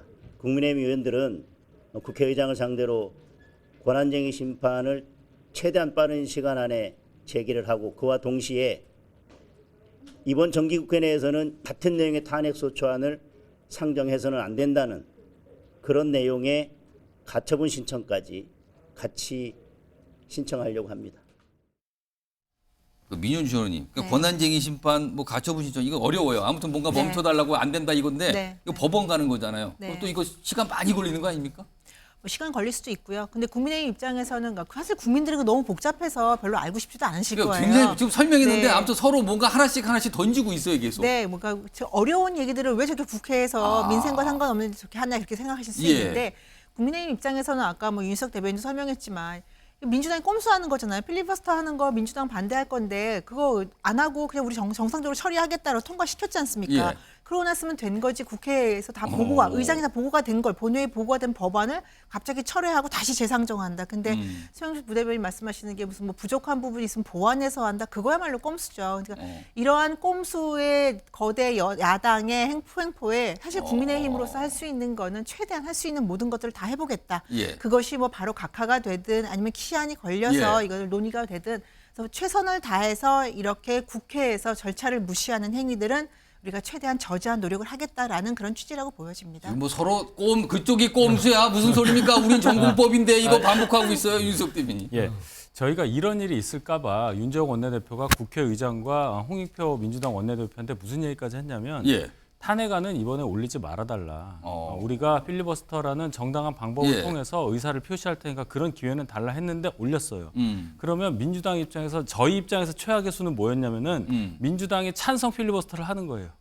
아 시간을 끌어서 24시간을 보내기 민주당이 위해서. 찬성 필리버스터를 하는 거예요. 근데 그건 안 했죠. 예. 거기까지 저희가 생각을 했다는 거예요. 그만큼 지금 민주당의 국회 운영은 대단히 일방적이고 대단히 폭력적입니다. 알겠습니다. 이거 박원석 의원님 말씀하실까요? 그러니까 이게 이제 탄핵안도 의안이에요. 그러니까 의안이라는 거는 철회할 수 있습니다. 발의도 할 수 있지만 그리고 이제 탄핵안이 철회됐을 때 그게 일사부재에 해당하느냐 안 하느냐 등등은 국회법에 명확히 안 나와 있고 결국에 유권 해석의 영역인데 해석 영역입니다. 유권 해석의 권한은 의장한테 있습니다. 그러니까 의장과 사무처가 유권 해석을 내린 건데 사법부로 가져가도요. 이거는 그 국회의장의 유권 해석 권한을 사법부 침해하지 않습니다. 때문에 저게 저는 소송이 오래 갈 것 같지 않다고 봐요. 아무튼 법원으로 가요. 근데 이런 가운데 사실은 여야가 지금 서로 한 방씩 이거 있어, 우리 이거 있어 카드를 주면서 아까 말했지만 그쪽이 꼼수, 우린 전공법 뭐 이런 상황이란 말이에요. 그런데 이 탄핵 얘기가 나올 때마다 깜짝깜짝 놀라고 괴로우신 분이 있다고 합니다. 어제도 잠깐 영상으로 전해드렸는데 그 분 얘기 좀 들어보겠습니다. 장관님 탄핵 이야기 함부로 하지 마십시오. 국회에서 지금 민주당이 탄핵 소추를 하면 제가 소추위원이 됩니다. 아, 그렇습니까? 제가 일이 많아지고요. 그리고 대리인당 구성하려고 그러면 지난번에 이상민 장관 대리인당 구성하는데 국민 혈세 9천만 원 썼습니다. 소추 이야기, 탄핵 이야기 하지 마십시오. 제가 일이 너무 많아지고 돈이 너무 많이 듭니다. 박원석 전 예. 의원, 김도 법사위원장이에요. 그러니까 탄핵이 국회에서 탄핵 소추가 되면은 법사위원장이 검사 역할을 하는 거죠. 네. 그러니까 이거 나 괴롭습니다. 이거 일도 많고 내가 이걸 해야 되는 거. 이건 의무적으로 해야 되는 거잖아요. 그리고 돈도 그러니까 드는데. 헌법재판소를 예. 거쳐야 되기 때문에 헌재 가가지고 검사 역할을 하면서 논고를 하고 그러니까 그걸 해달라고 하는 어쨌든 역할을 해야 탄핵의 되는 정당성을 거잖아요. 막 설명해야 되는데 아. 이게 정치적 입장에 봐서도 동의할 수가 없는데 근데 역할이 법사위원장이니 그 역할을 해야 되고 본인은 동의할 수 없는데 동의할 수 없는 얘기를 해야 되는 예. 거잖아요. 그러면. 그리고 돈도 많이 그 대리인단 구성하려면은 뭐 로펌 선임해야 되고 뭐 돈도 거의 한 1억 들고요. 가까이 든다고 나왔어요. 그러니까 자꾸 이게 이제 탄핵 얘기가 국회에서 오가는 게 법사위원장으로서 좀 괴로운 일이고 예. 그리고 국무위원 탄핵은 해임 건의안이 아닙니다. 그러니까 탄핵은 엄격한 요건이 있어요. 그 예. 중대한 헌법과 법률 위반이 예. 있어야 되는데 이 탄핵을 그런 어떤 법률적 행위가 아니라 정치적 행위로 쓰는 거는 제가 보기에는 적절치 않은 것 같아요. 그래서 아마 민주당에서도 한동훈 장관에 대한 탄핵은 처음에 꺼냈다가 걷어들인 게 아닌가 싶어요. 지금 한동훈 장관 얘기하셨잖아요. 사실은 민주당이 가장 먼저 벼렸던 거는 한동훈 장관이었거든요. 탄핵 얘기하면서. 근데 요즘에는 얘기가 없는데 다음 주제가 바로 이 내용과 관련이 있습니다. 제목으로 보시죠. 이 뭡니까 제목이? 한동훈이 너무 밉다. 물음표가 찍혀 있어요. 너무 밉다. 정말 어떻게 할 수가 없다. 이게 누구 생각이 이렇다는 걸까요? 다음 영상에 3명이 등장을 해요. 근데 그 두 분의 말씀 잘 들어보시기 바랍니다. 이게 무슨 중대한 범죄라고 100여 명이나 되는 사람을 서울중앙지검 반부패 수사 2부 14명의 검사들이 계장들을 동원해가지고 6개월 동안 일을 하고 있는데 정말 미쳐버릴 것 같습니다. 이런 건방진 놈이 어디가 있습니까? 이 어린 놈이 와가지고 국회에 와서 이 300명 지보다 인생 선배일 뿐만 아니라 한참 검찰 선배놈들을 조롱하고 능멸하고 이런 놈을 그대로 놔둬야 되겠습니까? 이게 내가 이 물병이 있으면 물병으로 머리를 던져버리고 싶은데 말이에요. 하도 그 말이 같잖아서 제가 이건 한번 얘기하겠습니다. 2억 7천만 원 뭐 마약 수사비 없앴다 이런 얘기하는데 그럼 마약 수사비 한 10억쯤 해주면 마약 수사 근절시킬 수 있습니까? 무슨 말 같지 않은 얘기를 합니까? 법무부 장관이. 그게 국민 세금이지 홍익표 개인 돈은 아니지 않습니까? 가짜다라는 말도 했던데요. 마약 막는 세금으로 갑질하는 것에 대해서 주권자 국민들께서 정말 가짜 않게 생각하실 것 같습니다. 자, 서영주 부대표. 네. 진짜 송영길 전 대표는 탈당하셨죠. 그렇죠. 근데 아무튼 구야당 인사라고 하겠고, 근데 홍익표 원내대표. 그러니까 지금 야권에서 한동훈 장관을 향해서 얘기하는 거 보면 너무 미흡다라는 게 느껴져요. 특히 아까 송영길 전 대표는 정말 엄청난 감정적인 그렇죠. 표현들을 하셨는데 예. 이렇게 미운데 왜 한동훈 장관 탄핵 소추를 민주당에서 안 하는 겁니까? 이제 그만 키워주려고 그러는 거죠. 근데 하면 큰다. 그렇죠. 근데 지금 한동훈 장관 마지막에 이제 자료를 보셨는데 예. 보기 좋습니까? 아무리 그 본인의 감정이 민주당 의원들을 정말 말씀한 대로 가짜않게 보더라도 그렇게 얘기하시면 안 되죠. 홍익표 개인이 아니라 홍익표 원내대표라고는 해줘야겠지요. 근데 벌써부터 감정적으로 얘기를 하시잖아요. 송영길 전 대표 어제 출판기념회를 했는데 공교롭게 제가 어제 사회를 봤습니다. 거기 계셨어요? 현장에 있었고요. 저 얘기하신 거잖아요. 예, 굉장히 아니 분위기 좀 전해주세요. 거기. 격정적으로 얘기를 하셨는데 송영길 전 대표는 얼마나 좀 마음이 억울하겠어요. 지금 용산으로 이사하셔서 조그마한 빌라에서 사시는데 예. 그 가장 괴로운 게 그거더라고요. 본인을 빨리 수사를 해서 털어달라. 이거 당내 경선에 이런 뭐 돈봉투 사건이기 때문에 빨리 털어주면 되는데 옆에 사람을 압수수색을 너무 한다는 겁니다. 차라리 본인을 잡아가라 이거고요. 그다음에 왜 법무부 장관이 자꾸 민주당 의원들에 대해서만 대척점을 세우느냐. 이거는 너무 본인이 보기로는 이런 법무부 장관은 처음 봤다라고 하면서 조금 이 감정 조절이 안 되신 부분이 있어요. 물병 있으면 물병이라도 또 저도 거기서 깜짝 놀랐어요. 예, 그래서 이 부분은 좀 자제를 하셔야 되는데 하는데 이제 또 터져 나오시는 말을 막을 수는 없어서 지켜는 봤고요. 약간 놀라셨습니까? 사회 좀 놀라긴 했죠. 왜냐하면 또 이게 조계사에서 했던 행사였고 사찰에서 한 건데 사찰인데 경관한 수위가 좀 높았어요. 수위가 높아서 사찰인데. 했지만 오. 저는 또 이해는 되더라고요. 송전 대표 지금 속이 얼마나 타겠어요. 파리 있다가 지금 데려와서 소환도 안 하고 지금 그 노숙 투쟁이라고 해야 되나요? 예. 21일간 그 거리 투쟁을 하고 계시는데 예. 이 여기까지 전 야당 대표를 이렇게 만들어 놨잖아요. 그런 부분에 있어서는 듣기에는 좀 거부할 수 있으나 저는 이해가 됐다. 좀 그런 말씀 좀 드립니다. 유희석 전 대변인, 유희석 전 대변인이 아니죠. 유희석 대변인. 제가 하도 전자가 많아서 지금 헷갈렸습니다. 유희석 대변인. 민주당이 아까 말씀하신 솔직하게 얘기하신 것 같죠? 한동훈 장관 탄핵 소추해봐야 키워주기만 한다. 어떻게 보십니까? 그러니까 탄핵 소추를 하겠다는 발상 자체가 한동훈 장관을 너무 의식한 거잖아요. 그건 뭐 누구나 다 알 수 있는 거고. 근데 빤빤히 깨지니까 더 이상은 안 되겠다 해서 우회 전략으로 이동관 방통위원장으로 간 거라고 저는 보는데 예. 자, 송영길 전 대표 저 영상 하나로 5선 국회의원 인천시장 했던 거 당대표, 야당 대표 했던 거 다 무너지는 겁니다. 저분은 저러면 진 거예요. 지금 본인 감정 조절을 누구보다 해야 할 정치 지도자가 저 영상 속에서 머리 모양, 표정 저 보십시오. 누가 5선 국회의원하고 광역자치단체장도 하고 당대표도 했던 그런 분이라고 볼 수 있겠어요. 머리 모양은 머리가 약간 흐트러졌다 그 뜻입니까? 제 얘기는 뭐냐면은 감정 조절이 안 되니까 흥분을 했다는 뜻이에요. 흥분한 저 상태다. 이전에 아마 어떤 동작들이 있었을 거예요. 머리를 쓸어 넘긴다든지 뭔가 예, 있었을 예. 겁니다. 그 과정을 보면은 감정 조절이 안 된다는 거. 그런 분이 어떻게 큰일을 할 수 있겠어요. 제가 여기까지만 얘기를 하고 예. 홍익표 원내대표가 글쎄요. 원내 사령탑을 맡은 이후로 뭔가 조금 이분도 흥분을 하신다고 봐요. 원래 성정상 저런 단어를 안 쓰시는 분으로 저는 알고 있는데 예. 뭐 가짠타라는 말 그리고 하필이면 왜 마약 수사 특활비를 건드립니까? 아무리 한동훈 장관이 밉다 하더라도 다른 걸 건드렸으면 제가 모르겠는데 예. 그럼 10억 주면은 마약 없게 할 수 있겠냐 이게 말입니까? 그런 얘기하면 안 되죠. 논리적으로 한동훈 장관을 정말 어떻게 타박을 하고 싶다면은 한동훈 장관이 안 했던 거 예. 이런 부분이 부족하기 때문에 이런 것까지 얘기해서 장관으로서 국회를 설득해야지 왜 그걸 안 했냐 이렇게 얘기를 해야지 예. 이 시중에 도는 그런 저급한 단어를 쓰면서 이거 10억 주면은 마약 다 잡을 수 있느냐 이런 얘기하는 것은 저분도 지금 3선이신데 앞으로 정치 행보 험난할 거라고 봅니다. 잠깐 예, 말씀하세요. 짧게 말씀드리면 저희 야당이에요. 잊어먹고 계시는 것 같은데 야당이기 때문에 비판의 목소리를 해야 되는 것이고 예. 한동훈 장관이나 정부에서 국민을 호도한 게 있습니다. 마약 수사비 특활비 2억 7천인데 마치 마약 수사비를 다 삭감하는 것처럼 얘기합니다. 80억 예산은 그대로 두고 예. 특활비 2억 7천에 대해서 안 주겠다는 거예요.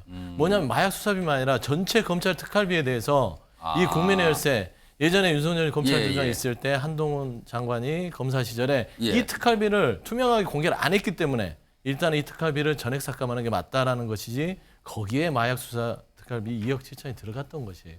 저는 그런 의미에서 좀 비유를 했던 거예요. 특활비에다 갑자기 마약 얘기 섞이면서 또 치열하게 막 이 논쟁처럼 펼쳐지고 있고요. 여러 가지 얘기가 나옵니다. 지금 두 분도 그 말씀을 좀 해주셨는데 일단 송영길 전 대표, 홍익표 원내대표 그냥 말에 하여튼 약간 감정이 있는 것 같기도 해요. 말씀하시는 걸 지금 영상으로 들어보니까요. 그런데요. 다음 두 분은 뭔가를 도모하려는 것 같은 느낌이 분명히 듭니다. 들어보시죠. 민주당 자체가 이렇게 정신줄을 놔버렸다 하는 것이 되게 허무한 거죠. 이번에 총선에 출마하실 겁니까? 해야 되는데요. 또 예. 지지자들도 해달라라고 요구하는데 민주당이 좀 정신 차리면 저한테도 기회가 있을 것 같고 민주당이 정신 못 차리면 저에게도 기회가 없을 것 같고 그래서. 저도 지금 재판을 받고 있는데 최대한 법률적으로 해명하고 서명하기 위해서 노력을 할 것이고 이것이 안 받아들여진다면 저는 비법률적 방식으로 저의 명예를 회복하는 길을 찾아야 되지 않나. 그 시민 여러분의 그런 성원 덕분에 여기까지 온 것 같습니다. 앞으로 열심히 또 살아보겠습니다. 고맙습니다. 지금 조국 전 장관은 뭔가 아무튼 뭐 명예회복 얘기도 했고요. 어제는 저 사인회 본인이 쓴 책 평산마을에서 평산 책방에 사인회 있었던 모습까지 있었고 앞서서 추미애 전 장관은 총선 같은데 나갈 것 같은 분위기로 얘기를 꺼내놨잖아요. 다음은요. 조국 전 장관 얘기. 오늘 글이 있습니다. 이렇게 글을 올렸어요. 총선에서 민주당을 필두로 민주 진보 진영 승리해야 윤 심판. 승리해서 심판해야 된다. 그러려면 승리하라는 건데 이를 위해 저는 장관도 교수도 아닌 주권자 시민으로서 할 일을 할 것. 이게 주권자 시민이 그냥 투표를 하는 주권자 시민인지 후보로서의 시민인지 모르겠습니다만 이런 얘기를 또 꺼내놨거든요. 박원석 전 의원님. 예. 만약에 지금 여기 추미애 전 장관, 조국 전 장관 이 두 인물이 총선에 나오면 이거 민주당에 도움이 되는 겁니까? 안 되는 겁니까? 뭐 두 분 다 출마 가능성을 시사하고 있다고 봐야 되겠죠. 예. 근데 뭐 두 분 자유입니다. 어쨌든 뭐 그거는 말도 자유죠. 권이 나오는 아직 거는. 있기 때문에. 근데 이제 민주당이 굉장히 곤란하죠. 왜냐하면 이제 두 분 다 어쨌든 법무부 장관 시절에 논란이 굉장히 컸고 특히 이제 추미애 전 장관 같은 경우에는 결과적으로 윤석열 대통령 만들기 1등 공신이다. 이런 어떤 비아냥마저 있거든요. 근데 한 분은 뭐 아직 민주당에 입당도 해본 적이 없는 당적이 없는 분이지만 예. 추미애 전 장관은 당대표까지 지내신 분이에요. 그렇습니다. 그분이 이제 공천을 받고 출마를 하겠다고 나서면 참 민주당으로서 난감합니다. 그걸 외면하거나 무시하기도 어렵고 무게감이 있기 때문에 예. 그렇다고 선뜻 저분에게 뭐 험지를 본인이 자처한다면 모르되 예. 그게 아니라면 공천까지 가는 과정에 진통이 굉장히 많을 것 같고 조국 전 장관은 출마를 해도 민주당 후보로 나올 가능성은 저는 거의 없다고 봐요. 거의 제로에 가깝다고 본다. 그래서 이제 신당설이 나오는 이른바 거죠. 조국발 신당 이 얘기입니까? 그렇죠. 근데 이제 그 신당은 지역구에서 민주당과 경쟁하는 신당은 아니겠죠. 앞서도 얘기했듯이 민주당을 필두로 이게 본인의 전제란 말이에요. 그러면 현재 선거 제도 하에서 연동형 비례제에 민주당은 이제 의석을 많이 가져갈 수 없으니까 그 비례정당 비례 의석을 이제 민주당을 대신해서 보완할 수 있는 비례정당 이제 그런 얘기들이 많이 정가에 나돌고 있고 저는 조국 전 장관이 뭐 정치하는 건 본인의 자유인데 그 정치하는 동기나 이유가 본인의 비법률적 명예 회복인 거는 불행한 일이죠. 선거나 정치가 어떤 특정인의 명예 회복이 장이 될 수는 저는 없다고 봅니다. 예. 국리국민을 위해서 하는 건데 다른 명분을 좀 찾으셨으면 좋겠어요. 민현주 전 의원님, 네. 혹시요 이게 또 한간에 이제 뭐 정치권에 좀 회자가 됐어요. 이른바 조추송, 네. 아까 소영일 전 대표, 네. 조추송 신당 뭐 네. 이런 게 있는 거 아니냐 뭐 이런 얘기인데 이게 터무니없는 얘기일까요? 아니면 좀 어떻게 좀 지켜봐야 되는 문제로 보십니까? 아까 뭐 박원석 전 의원님 말씀하셨지만 본인 그 세 분은 분명히 출마하고 싶을 거예요. 마음은 네, 송영길 전 대표 저렇게 해서 포효하는 듯한 저 말씀. 포효요? 네, 하는 저기 분노에 차고 포효하는 듯한 저렇게 발언. 저도 뭐 송영길 대표 여러 번 봤지만 저렇게 막말에 가까운 발언을 하는 거 처음 봤거든요. 추미애 전 장관도 그렇고 조국 전 장관 같은 경우 법대 교수를 하신 분이 세상에 법적으로 심판받은 분이 정치적으로 좀 시민의 심판을 다시 받겠다. 주권자로서의 네, 그래서 무슨 정치적으로만 선거에 당선되면 이 모든 명예가 다 회복되는 것이냐. 비법률적 방식의 명예 회복. 그렇죠. 뭐 이런 이게 표현이에요. 정말 듣도 보도 못한 이런 논리입니다. 이런 걸 내세우는 거 보면 저 세 분은 어떻게든지 예. 총선에 출마해서 당선이 되든 뭐 비례대표 뭐 정당을 만들어서 그 비례대표로 의석을 받던 예. 저는 명예 회복을 노릴 것 같은데요. 근데 민주당이 저는 저분들에게 기회를 줄 만큼 그 정도로 병들어 있을까? 저는 그건 아니라고 기회 봅니다. 주면은 병든 거다는 게 되는 건데 그래서 그러면은 뭐 민주당이 그 정도까지일까? 그래서 저분들이야 정말 뭐 어떻게든지 해보고 싶겠지만 예. 민주당 내에서 기회를 얻기는 굉장히 어려울 거다라고 전망이 됩니다. 그럼 민주당 밖에서는 모른다 이 말씀입니까? 그럼? 민주당 밖에서는 사실 알 수는 없죠. 근데 그렇게 되면 민주당 밖에서 그런 예. 둥지를 튼다면 가능성은 저는 매우 낮다고 봅니다. 네. 이 말씀 들어봤는데 평가가 안 좋네요. 영 평가는 그다지입니다 지금요. 자 이런 가운데 민주당 내도 사실은 요즘에 상대적으로 국민의힘에 비해서 좀 주목을 못 봐서 그랬지 뭐 깨꿈틀꿈틀하고 불만도 나오고 뭔가 좀 상황이 만만치 않아 보이거든요. 자 이런 가운데 이 얘기 좀 다뤄볼 텐데 오늘 이재명 민주당 대표 오늘 또 법원 출석하는 날이었어요. 그 모습이 좀 있습니다. 확인해 보시죠. 민주당 검사 탄핵안 발의 관련 검찰에서는 대표님 수사 방탄 탄핵이다 이렇게 비판하는데 어떤 입장이신가요? 위증 교사 관련해서 좀 밀지는 말고 따로 재판하겠습니다. 위증 교사 관련해서 다른 팀에 따로 재판 요청했는데 어떤 생각이신가요? 밀지 좀 말고 약간 인상적이고 뒤에 보면 지지자로 보이는 분들인가요? 뭐 엄청나게 뭐 이게 뭐 뭐랄까 이 환호라 그럴까요? 아무튼 여러 가지 막 외치잖아요. 저렇게 저런 모습이 오늘 있었는데 그런데요 반면에 이재명 대표를 그동안 비판했던 분 또는 대척점에 있는 민주당 의원분들은 사실은 강성지지층, 이른바 개딸로 불리는 강성지지층들로부터 약간 곤욕을 치는 모습들이 가끔씩 나타나거든요. 다음 화면 좀 보겠습니다. 이게 최근에 있었다 그래요. 이런 모습이. 김종민 의원, 이게 이른바 이제 비명계 뭐 대표 주자격으로 설명이 되잖아요. 김종민 의원 지역구 사무실 앞에 저렇게 막 시위도 하고 저기 몸을 쏘서 보세요. 내용 좀 보세요. 좋은 얘기가 아니거든요. 다. 저게 뭡니까? 역적이요? 뭐 이런 표현까지 써 있어요, 지금. 그러니까 험악한 표현을 쓰면서 가만히 안 두겠다. 저 뒤에 보면은 뭐 수박을 지금 모자처럼 쓴 이 현수막도 있잖아요. 그 안에 보면. 뭐 당도 얘기까지 나오면서. 저런 모습이 있었어요. 그러자 이재명 대표가 좀 뭔가 메시지라고 할까요? 뭘 남깁니다. 다음 화면에 있습니다. 이재명 민주당 대표가 저런 이 강성지층의 모습 사진을 올리면서 이런 과한 행동이 민주당에 무슨 도움이 되겠습니까? 약간 말리는 거죠. 어제입니다. 지금 하지 말라고 하는 겁니다. 근데 서영주 대표님. 근데 이거 자제가 되겠습니까, 저분들? 자제가 안 됐으니까 지금까지 왔겠죠. 근데 자꾸 이게 이런 상황에 대해서 이재명 대표가 종종 좀 자제해달라는 부탁을 했거든요. 부탁을 했었습니다. 예. 근데 말을 안 듣는 거잖아요, 이거는. 그러니까 저는 그렇습니다.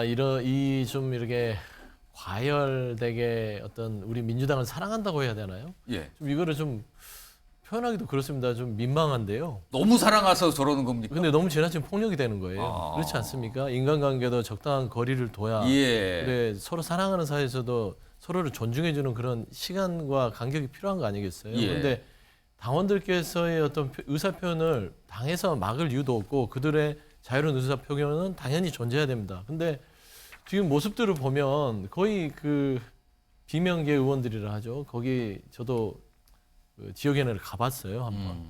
근데 정말 살 수가 없습니다.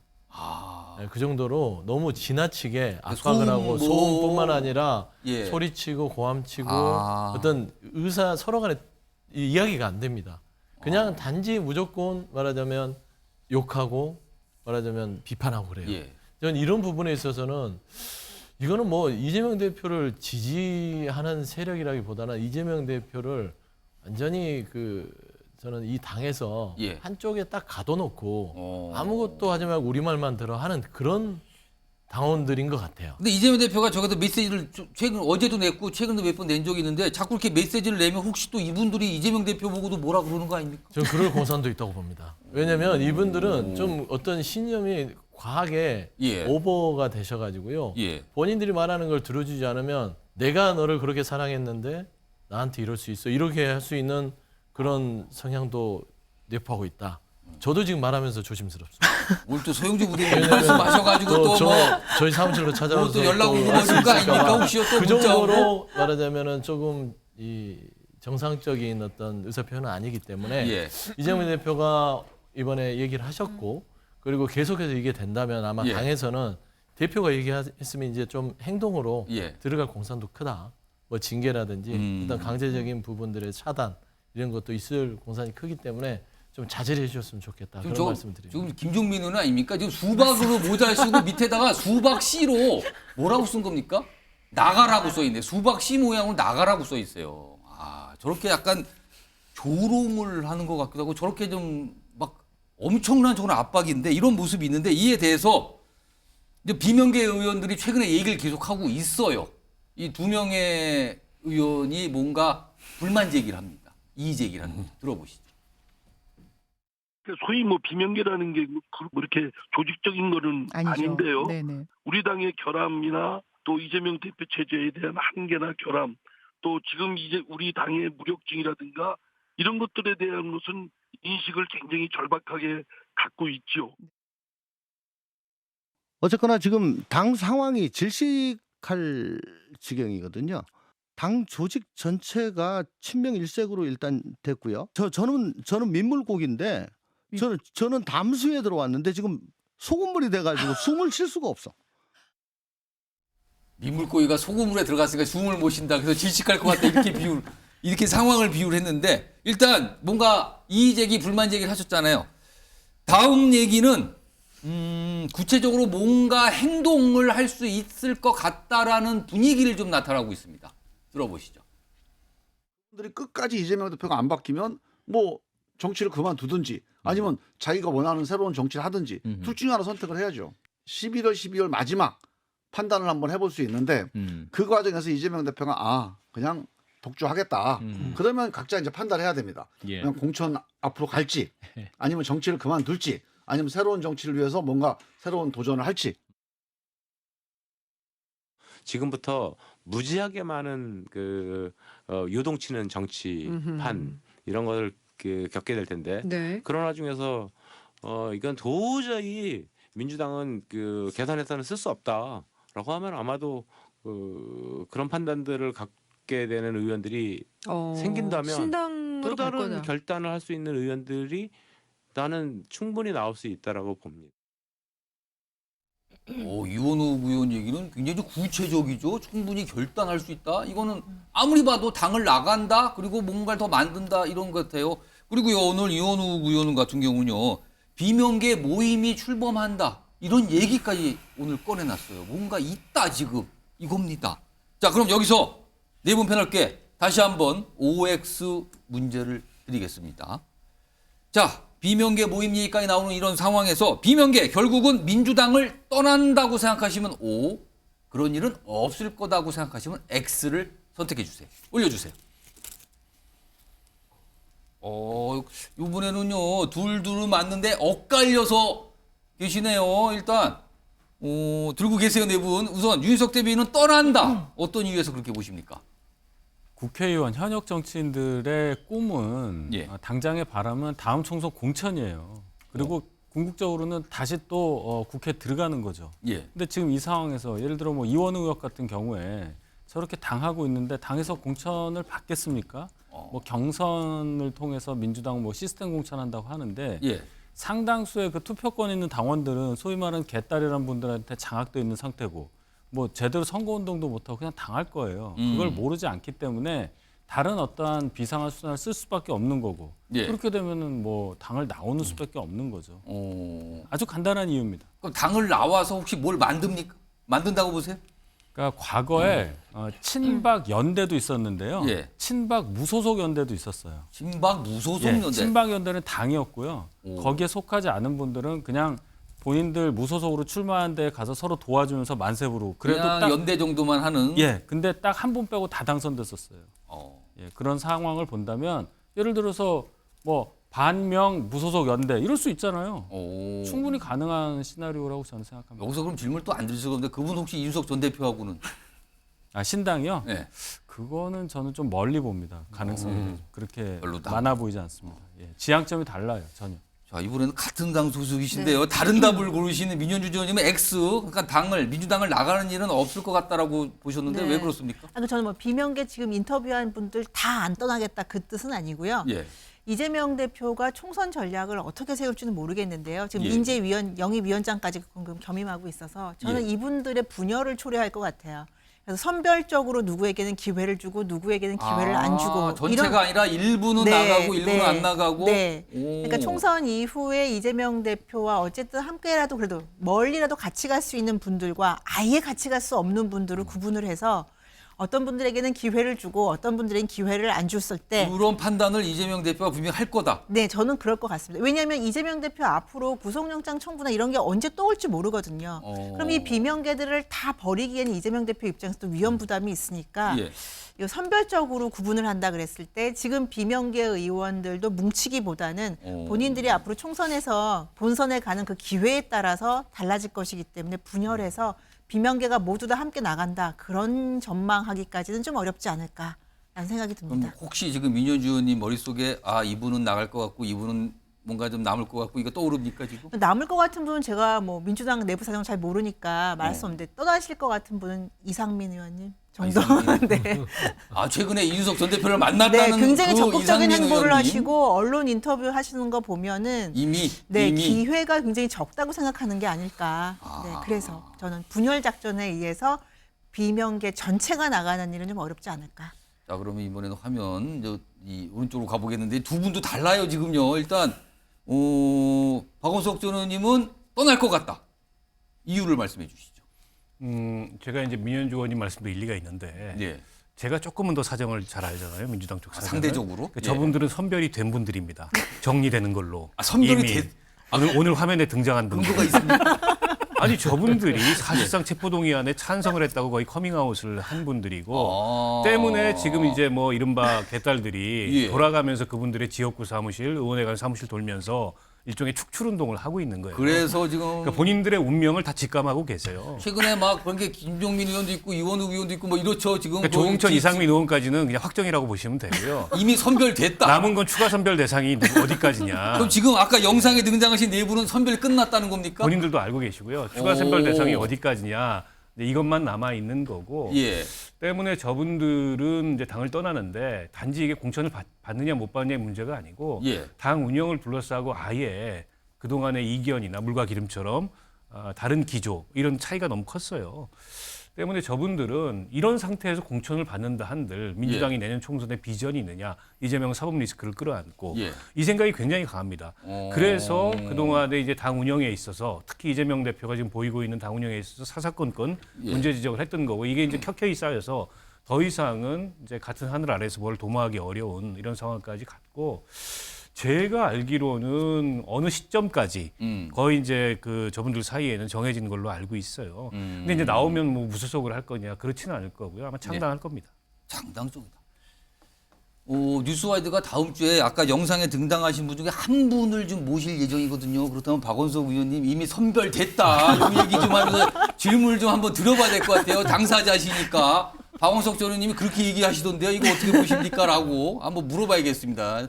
다음 주에요. 자, 마지막으로 서영주 부대변인은 X, 그러니까 떠나지 당을 나가는 일은 없을 것 같다 전망하셨네요. 비명계라고 그랬잖아요. 단체 이탈이라고 저는 이해가 됐습니다. 단체 이탈. 뭐 한두 명은 개인 선택은 할 수 있을 것 같아요. 집단으로 나가는 일은 없을 거다. 예, 근데 참 재밌는 게 그래요. 아까 이제 민현주 의원께서 이상민 의원에 대해서 언급을 하셨는데 그런 분은 나갈 공산이 커요. 거기는 뭐 공통적으로 말씀하시네요, 지금요. 그러니까 움직임이 있다는 것. 지금 뭐 금요연석회의를 이준석 전 대표와 이렇게 같이 한다는 것은 몸이 움직이잖아요. 그거는 그럴 가능성이 높다는 것이고 입이 움직이는 분들은요 나갈 공산이 없습니다. 입이 움직이는. 뭐 아까 이제 선별이 됐다고 하는데 통상 보면 강한 목소리를 입으로 내는 분들은요 나중에 살아남을 공산이 커요. 예전에 기억나시면 우리 민주당이 2016년도에 민진모라는 그런 모임이 있었습니다. 민진모. 민주당 집권위원 모임인데 당시 문재인 대표를 엄청 흔들었어요. 그래서 나가라. 그럴 바에는 나가서 당을 하라고 할 정도로 했는데 나중에 공천 다 받았습니다. 안 나가시고. 원래 생리가 정당에서요 어느 정도의 그 더 쓴소리를 하면요 더 못 쳐냅니다. 왜냐하면 쳐내면 그 좀 저희가 큰 손해 봤던 게 금태섭 전 의원 같은 분이에요. 비판을 했다는 이유만으로 사실상 어떻게 좀 당 밖으로 추출이 됐던 부분이 있어서 그게 민주당한테는 큰 데미지였어요. 그런 것들을 가지고 왔기 때문에 저는 지금 입으로 대단히 세게 비판하는 분들을 나중에 가서는 공천을 할 수밖에 없다. 저는 그런 의미에서 비명계가 살아남을 것이다. 라고 좀 설명을 드리겠습니다. 아까 하신 표현 중에 뭐 입으로 하고 행동을 뭐라고 표현하셨죠?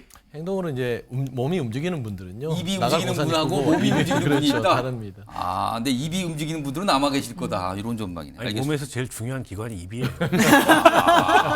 이건 또 다른 입입니다. 몸에서 입이 얘기하면 이게 제일 중요한 건데 알겠습니다. 내려주시기 바랍니다. 민주당 정치권 주제 뭐 입이 움직이냐 몸이 움직이냐 이런 얘기까지 비유까지 오늘 비유가 참 많이 나오네요. 알겠습니다. 근데 공통점은 이상민 의원은 두 분이 지금 공통되게 말씀을 전망을 해 주셨어요. 지금 이상민 의원만큼은 알겠습니다. 뭐 지켜봐야 됩니다. 자, 다음 주제 조금 이제 결이 다른데요. 이 주제 제목으로 확인해 보겠습니다. 울산 버전 전청조요? 이게 뭡니까? 울산 버전의 전청조가 있는 거 아니냐? 일단 그러면은 이 울산 얘기하기 전에 진짜 전청조 관련된 영상이 있습니다. 확인해 보시죠.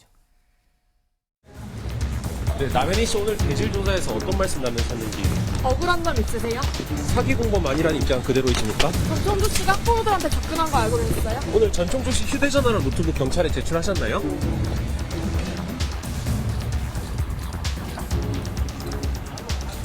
남현희 씨와 공모한 게 맞습니까? 아니면 혼자 범행 계획 세우신 거예요? 피해자분들께 죄송합니다. 펜싱협회 후원은 남현희 씨가 제안한 겁니까? 죄송합니다. 남 씨가 지금 본인 거짓말하고 계시다는데 이에 대해서 입장 있으실까요? 남 씨 주장 중에 제일 반박하고 피해자에게 잠시만요.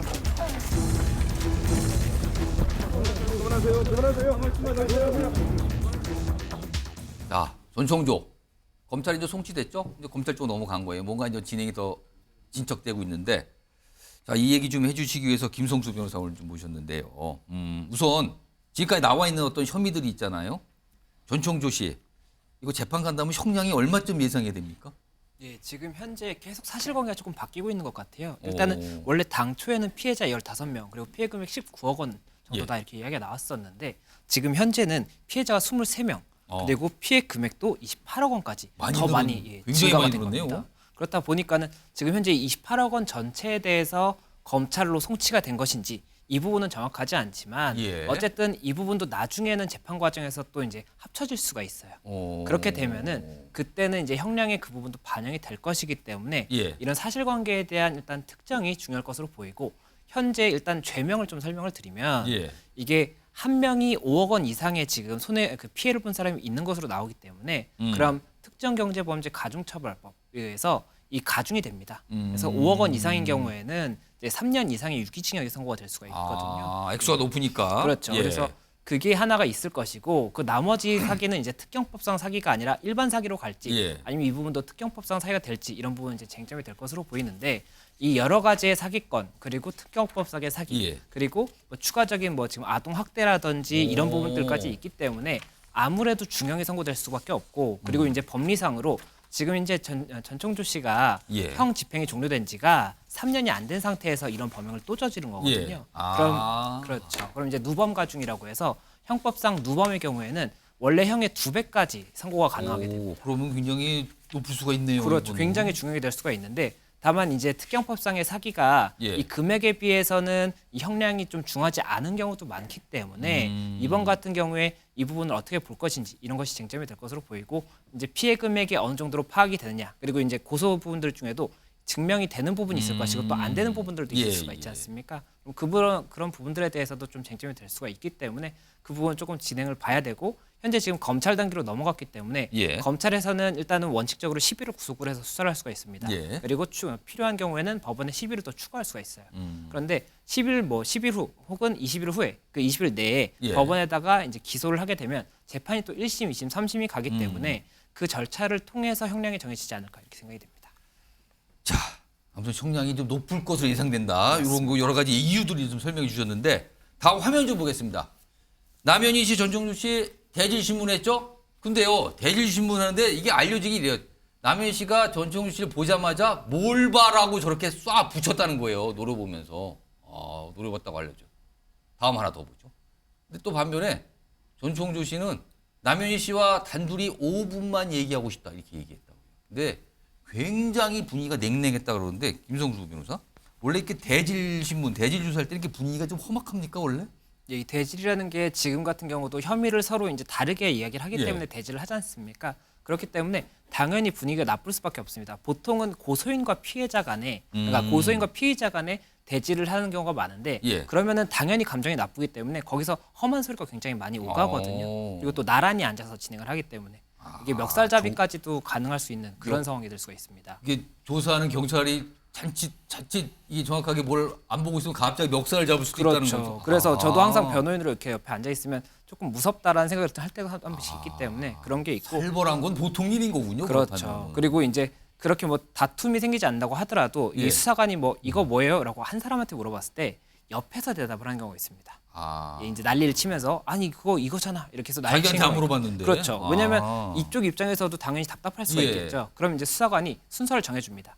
이거 먼저 이거 대답하고 그다음에 이거 물어볼 거니까 기다리세요. 이런 식으로 하는데 그게 이제 통제가 당연히 되기는 하지만 안 될 경우도 항상 가정에서 조금 긴장이 되는 부분이 있기 때문에 대질은 항상 좀 긴장이 되는 부분이고 이번 같은 경우에는 대질을 이제 저는 그 남현희 씨와 전청조 씨 이렇게 양쪽을 대질할 줄 알았는데 지금 현재 고소인이 있지 않습니까? 남현희 씨도 공범이라고 고소한 부부가 있는데 그 부부까지 해서 3자 대질을 했다고 해요. 그러면은 더 분위기가 좋을 리가 없네요. 그렇죠. 그렇다 보니까는 아무래도 조금 더 좀 정신이 없는 그런 상황이 아니었을까 이렇게 생각이 됩니다. 그리고요, 전충조 씨는 남효희 씨와 단둘이 대화를 하고 싶다고 5분만 시간 달라고 했는데 사실은 대화를 못 하게 했다 그러거든요. 이거 무슨 목적이었을까요? 뭐 설득하려는 걸까요?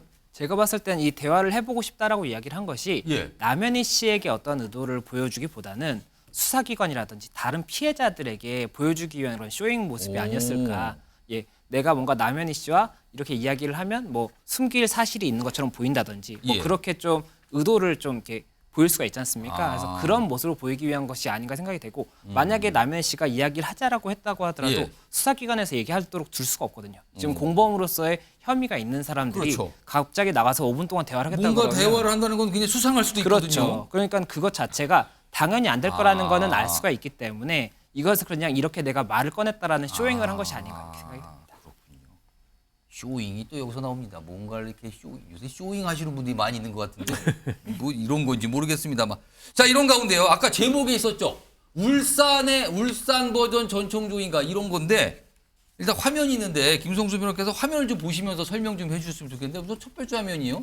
이게 무슨 일입니까 이게 지금? 예, 지금 이게 울산 울주경찰서에서 사건이 진행됐던 건인데 예. 이 한 여성이 40대 여성이 남성 7명을 속여서 30억 원을 이제 편취를 한 겁니다. 속였다는 거는 그 남성을 사귀면서 속인 겁니까? 예, 연인 관계인 경우가 대부분이었던 것으로 연인 지금 알려져 관계처럼 있고. 되면서 근데 그러면 7명을 어떻게 동시에 만난 겁니까? 어떻게 만난 겁니까? 이거? 지금 한 4-5명 정도는 동시에 만났다라고 알려져 있는데 동시에 양다리도 아니고 4다리입니까? 그렇죠. 그러면은? 그렇게 하면서 부유층으로 행세를 했으니까 이렇게 많은 금액이 편취가 됐던 것인데. 저 뭔가 속인 저 여성이 자기는 굉장히 부유층이다. 그렇죠. 그리고 씀씀이가 실제로 크다 보니까는 이제 남성들이 믿었었는데 알고 보니까 이 씀씀이의 근원인 돈이 예. 다른 피해자들의 돈을 편취했던 거예요. 다른 사람 사기쳐서 또 다른 사람한테 동물 그렇죠. 그 전청조 씨 수법과 비슷하네요. 그렇죠. 그리고 이게 사기범들이 이렇게 조금 신뢰를 하게 하는 이유가 예. 처음에 먼저 돈을 요구하는 것이 아니라 처음엔 돈을 많이 씁니다.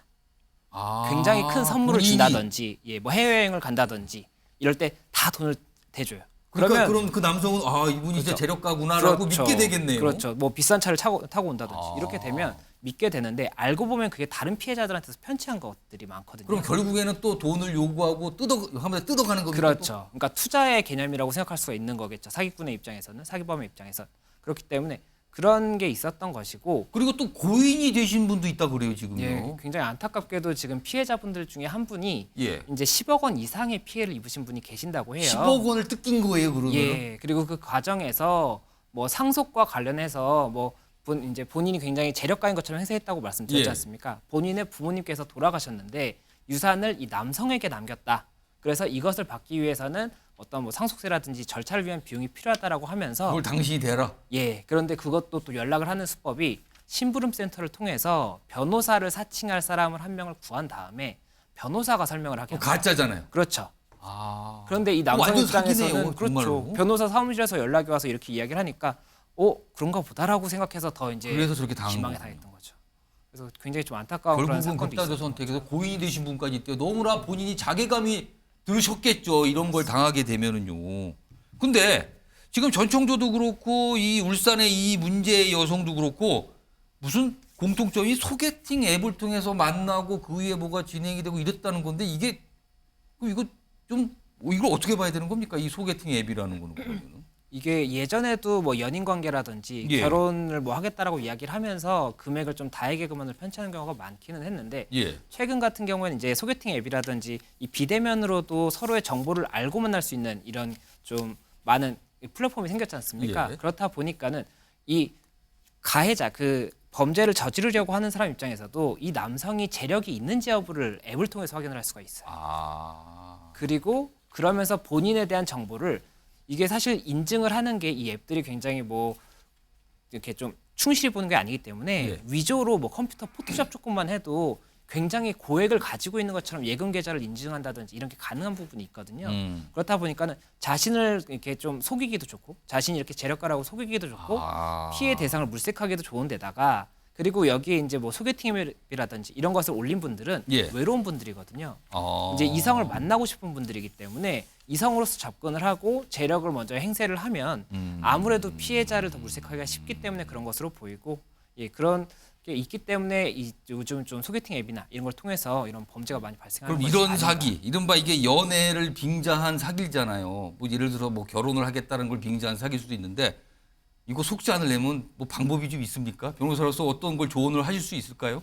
제가 이제 뭐 이런 소개팅 앱이 아니라고 하더라도 뭐 정말 그냥 길을 가다 만난 사람이라고 하더라도 이렇게 행세해서 이제 편취하는 경우도 봤거든요. 제 예. 친구가 이렇게 해서 편취를 당한 경우도 있는데 항상 주변 사람들한테 말을 하는 게 돈을 너무 많이 쓴다고 생각하면 이 사람이 부자가 오히려 아닐 수가 있다는 얘기를 합니다. 일단 뭔가 너무 이 소비가 많다 이걸 느끼면 이건 그렇죠. 수상하다. 그리고 온라인에서 본인이 뭐 이런 것도 샀다 저런 것도 샀다라고 인증하는 분들 있지 않습니까?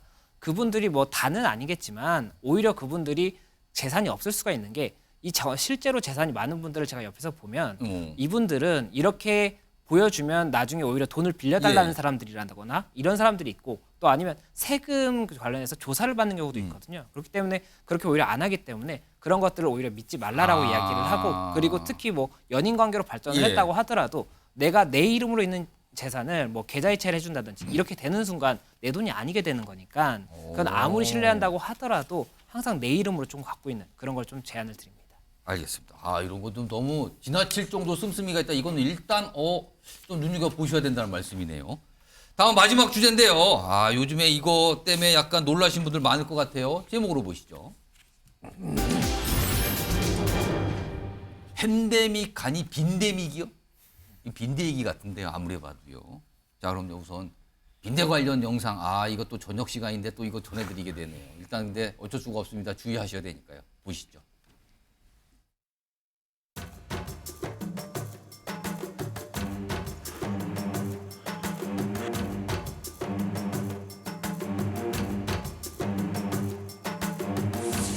왔다리 갔다리 할 때마다 아무래도 빈대가 이제 막 떨어지고 그랬을 거 아니에요. 그게 이제 내 방에 뚝 터질 건데 걱정되죠. 의자 같은 경우도 조금 오래돼서 그렇게 될 수 있으면은 안 움직이는 게 좋습니다.